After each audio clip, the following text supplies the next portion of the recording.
Johor police படை தலைவரை போல ஆள் மாறாட்டம் செய்த கட்டட மேலாளர் ஒருவரின் செயல் அவருக்கே வினையாக முடிந்தது. 51 வயது கணேசன் எனும் அந்நபர் தமக்கு எதிரான அந்த குற்றத்தை ஒப்புக்கொண்டதை அடுத்து கோலாலம்பூர் மேஜிஸ்திரேட் நீதிமன்றம் அவருக்கு 1000 ரிங்கிட் அபராதம் விதித்து தீர்ப்பளித்தது. அபராதத்தை செலுத்த தவறும் பட்சத்தில் அவர் 1 மாதம் சிறை தண்டனை அனுபவிக்க வேண்டும் என மேஜிஸ்திரேட் உத்தரவிட்டார்.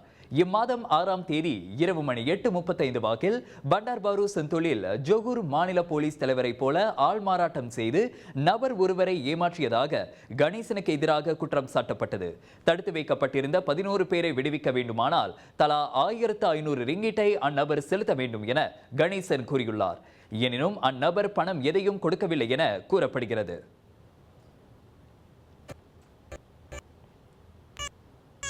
சுவாச பரும்பலுக்கு உகந்த துளசி, கரிஞ்சீரகம், கிராம்பு போன்ற மூலிகைகளால் கொண்டு தயாரிக்கப்பட்டுள்ள சைலஜா பேபி ஹெர்பல் கிரீம் உங்கள் குழந்தைக்கு சிறந்த தேர்வு.